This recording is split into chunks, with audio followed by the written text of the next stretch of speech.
Hello guys, நம்ம இன்னைக்கு இன்ஸ்டன்டான பாம்பே சட்னி செய்யலாம் வாங்க. நேமே டிஃப்ரெண்ட்டாக இருக்கா, கண்டிப்பாக ரெசிபியும் டிஃப்ரெண்ட்டாக தான் இருக்க போகுது.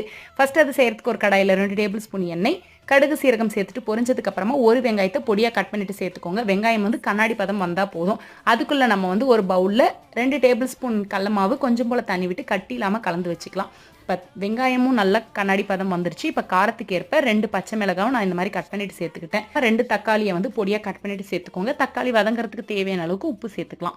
நல்லா வதக்கி விட்டுக்கோங்க. இந்த மாதிரி ரெசிபிஸ் வேணும்னா கண்டிப்பாக என்னோட சேனலை சப்ஸ்கிரைப் பண்ணிக்கோங்க. இப்போ நம்ம வந்து கரைச்சி வச்சிருக்கிற கடல மாவையும் சேர்த்துக்கலாம். நான் வந்து 3/4 கப் கடல மாவு அந்த பேஸ்ட்டுக்கு 1 கப் தண்ணி சேர்த்துருக்கிறேன். நீங்கள் எத்தனை கப் தண்ணினாலும் சேர்த்துக்கலாம், அளவை பொறுத்து தான். இப்போ நல்லா கொதி வந்ததுக்கப்புறமா ஃபைனலாக கொஞ்சம் கொத்தமல்லி தூவிட்டு ஒரு 3/4 ஸ்பூன் நெய் விட்டு நீங்கள் இறக்கிட்டிங்கன்னா நம்மளோட இன்ஸ்டன்டான பாம்பே சட்னி ரெடி ஆகிடும். எப்போ பாரு ஒரே ரெசிபி செய்யாமல் கொஞ்சம் டிஃப்ரெண்ட்டாக ட்ரை பண்ணி பாருங்கள். இந்த மாதிரி ரெசிபிஸ் வேணும்னா கண்டிப்பாக என்னோட சேனலை சப்ஸ்கிரைப் பண்ணிக்கோங்க. பாய்.